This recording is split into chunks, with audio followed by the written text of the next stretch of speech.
Theni collector அலுவலகம் முன் Marxist communist கட்சி சார்பில் ஆர்ப்பாட்டம் நடைபெற்றது. தொடர்ந்து மனு கொடுக்கும் போராட்டமும் நடைபெற்றது. மார்க்சிஸ்ட் கம்யூனிஸ்ட் கட்சி தேனி தாலுகா குழு சார்பில்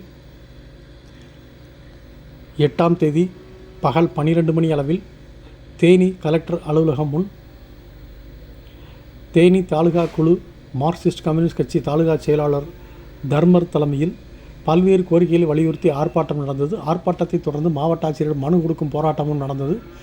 இந்த போராட்டத்தில் தேனி அள்ளிநகரம் நகராட்சி பகுதி மக்களுக்கு 20 நாட்களுக்கு ஒரு முறை குடிநீர் வழங்கி வருவதை சரி செய்தும், சுத்தமான குடிநீர் வழங்க கோரியும், நகராட்சி முழுவதும் குப்பைகள் குவிந்து இருப்பதை சுத்தம் செய்யவும், தேனி புதிய பேருந்து நிலையத்தில் பேருந்துகள் செல்லும் பாதை வேலையை பாதியில் நிறுத்தியுள்ளதை விரைந்து சரி செய்து பழைய புதிய பேருந்து நிலையங்களில் உள்ள கழிவறைகளில் 10 ரூபாய்க்கு மேல் வசூல் செய்யும் கான்ட்ராக்டர் மீது நடவடிக்கை எடுக்காததை கண்டித்தும், தேனி அள்ளிநகரம் நகராட்சி நிர்வாகம் மீது நடவடிக்கை எடுத்து தமிழக அரசும் தேனி மாவட்ட நிர்வாகம் விரைந்து மக்களுக்கு அடிப்படை வசதிகளை நிறைவேற்றி தர வேண்டும் என்றும், கொடுவிலார் வெட்டி அசைன்மெண்ட் நிலத்தை ரத்து செய்து கிராவல் மண் திருடிய நபர்கள் மீது நடவடிக்கை எடுக்க வேண்டும் என வலியுறுத்தியும், தேனி பொட்டல் குளத்தில் அரசு கட்டிய வீடுகளை தலித் மக்களுக்கு இலவசமாக வழங்க வேண்டும் உள்ளிட்ட கோரிக்கைகளை வலியுறுத்தி இவர்கள் வழங்கிய மனுவில் இருந்தது. இந்த நிகழ்வில் மார்க்சிஸ்ட் கம்யூனிஸ்ட் கட்சி தேனி தாலுகா குழு சார்பில் 25க்கும் மேற்பட்டோர் கலந்து கொண்டனர்.